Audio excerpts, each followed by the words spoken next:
What's up, ladies and gentlemen? Welcome back to the channel. Today's video is not going to be about modifying or doing anything else on the bike. It's actually about we're going to be addressing the front wheel. I did go to Bike Week and that went off without a hitch. Everything went great. However, I noticed that the bike was the front wheel was out of balance on the front, so I wanted to take the wheel up to cycle gear to go get it redone. However, I didn't have enough time because Bike Week was coming up. So I left it on the bike, and then when I was down there, I hit a pothole, and it's been shaking and shimmying about 40 miles an hour, and then after about 90 miles an hour in Mexico,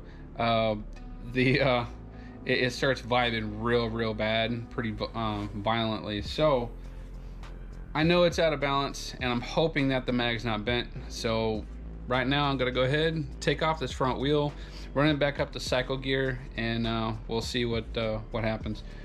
We're gonna have them turn it and see if the wheel is bent. If it's not bent, then definitely gonna be rebalanced. So let's go ahead and get started on that. I'll throw you guys on the quick time lapse, and I'll see you guys over at cycle gear.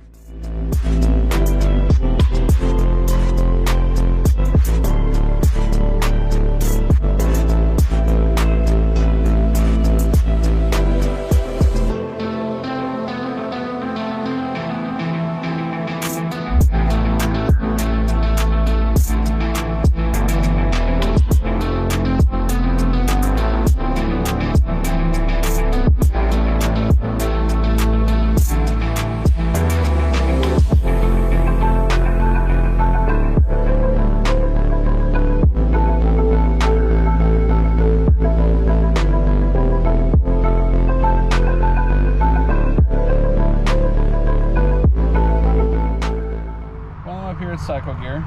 Just got the wheel rebalanced, as you can see. Cycle gear. If you guys ever need stuff for your vehicle or for your bikes, this is a really good place to go. Plus, there's another place I really like going to, is a place called Cycle Shack up there in Conroe, off of 45 and 105. If you guys have never been to Cycle Shack, I would strongly suggest going. They have very good service. And even here at Cycle Gear, they've been really good to me. So yeah, anyway, I had the bike wheel, the front wheel, rebalanced, and the guy that just rebalanced it, I mean, we're gonna find out how it turns out whenever I put it back on the bike and hit 90 miles an hour in Mexico. We're gonna see if it shakes and shimmies like it did before. It was actually pretty violent when I got up to 90 miles an hour in Mexico. But anyway, he pointed out that there was actually too much weight on the wheel itself, and they were also 180'd, which means there's weights on both sides of the tire. Not like if you're looking at the wheel and it's on both sides of the rim. No, it was if you're looking at one side of the wheel, one side of it, you have weights completely 180 on the other side of the rim, and that right there counters its own weight, and it throws a balance off entirely. So and I knew better than that. I even tried to let them know, hey, you know, you really can't be 180ing the weights on this, and he let it fly.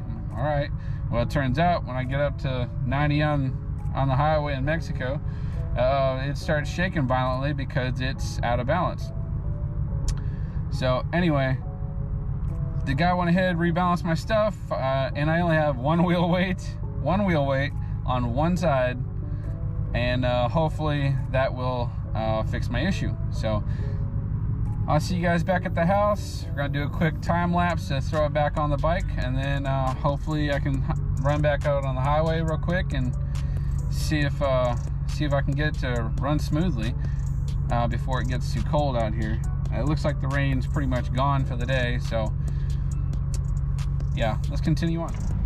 Okay guys, I know I said I was gonna meet you guys back at the house, but I had to take a short detour because I need a couple more things for the bike before I put it back together. Now, I'm up here at Ace Hardware, guys, and I'm freaking happy. I got a steal of a deal. Well, first and foremost, I needed to get, I hope that this is gonna work, I needed to get a cotter pin for the front axle. I didn't have one from before, but it does require one, and I don't have one large enough. Hopefully this is going to work, so that's cool. But that's not the reason why I'm excited. I happen to see this. Okay, I don't know if you guys have ever gone to Ace Hardware, but over in the nuts and bolts section, they'll have jars like this. Sometimes the jars like this will be up at the front of the store, but it's in an assortment of nuts, bolts, washers, all that crap. Okay, it says on here $7, which I got it for $7. You know how much all of these cost? This is well over $50 to $60 and freaking nuts and bolts and stuff, and I got it for $7. This is the stuff that people drop on the floor and they leave it and they don't know where it goes, so they put it in a jar and say, here you go. So yeah, I'm super happy about that. I got a steal of a deal. Anyway, as a mechanic, you know, like I say, you don't throw away your nuts and bolts. You never know if you're gonna need them for another project or something. But in this case, right now I don't need them, but in the future I have a feeling I probably will. But anyway, I digress. All right, see you guys back at the house. All right, back at the house. Got the wheel, got the truck. Let's throw it back on the bike. I'm for the time lapse.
Alright, ladies and gentlemen, well, that is going to be a wrap for today's video. I did take the bike out on a run. I took it out on the highway, and I rode it all the way out to Mexico. I was able to bump 100 with no problem. And I'm telling you right now, Honda did a great job with these Magnas, because when you get this sucker in high gear and you just roll on that throttle, good Lord of mercy, these things pull. So, but then again, what else do you expect from a Honda Sport engine on a cruiser frame? So anyway, hopefully you guys enjoyed this video, found it, you know, entertaining or educational. Don't forget to like, share, comment, and subscribe. And I want to give a huge shout out to my dad. Just let him know that you know, every time I'm out on a bike, I think of you, because you're the one that taught me how to ride. And until the next video, y'all take it easy. I love you. Bye.